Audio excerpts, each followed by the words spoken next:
Hey everyone, it's Cece from One Green Pea.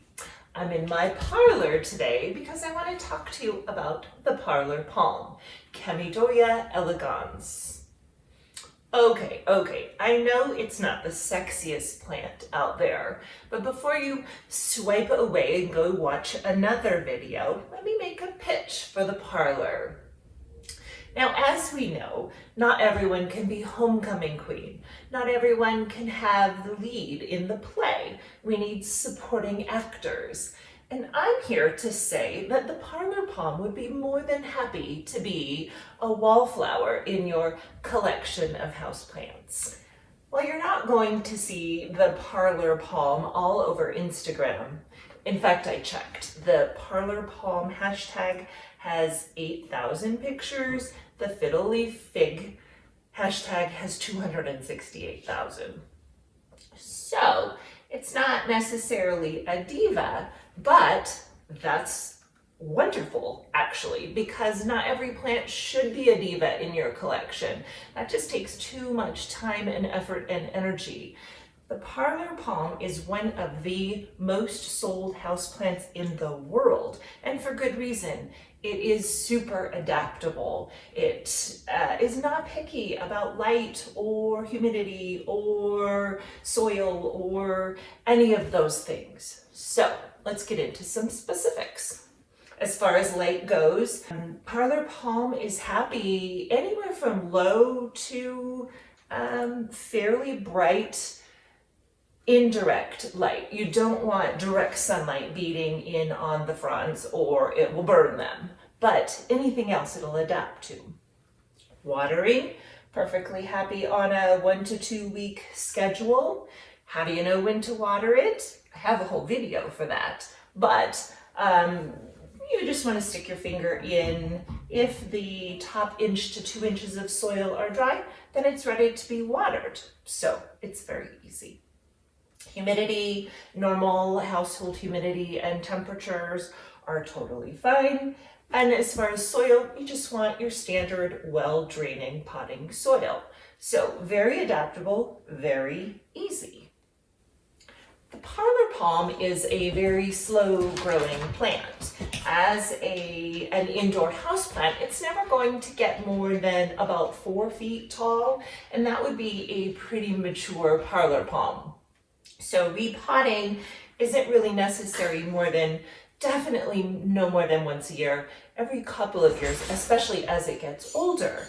And it's not even highly advisable because the roots are super sensitive and they don't like to be disturbed. So you'd really only want to repot if the plant was crowding in your pot or if you saw roots coming out of the drainage hole.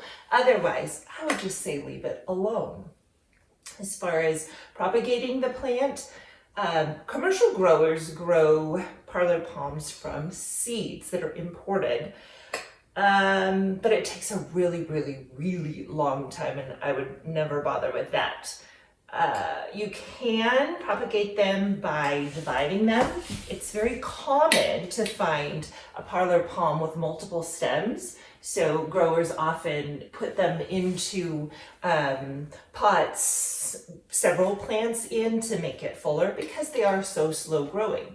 So you could divide the plant. Mine has 2 stems, so it would be quite dividable.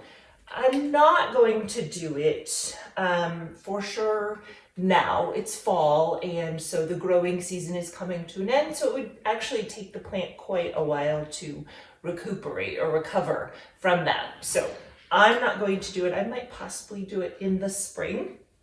And so you would just take it out of the pot, tease the roots apart. If you had to, you could cut them, but you might just gently tease them apart and then pot them up in separate pots.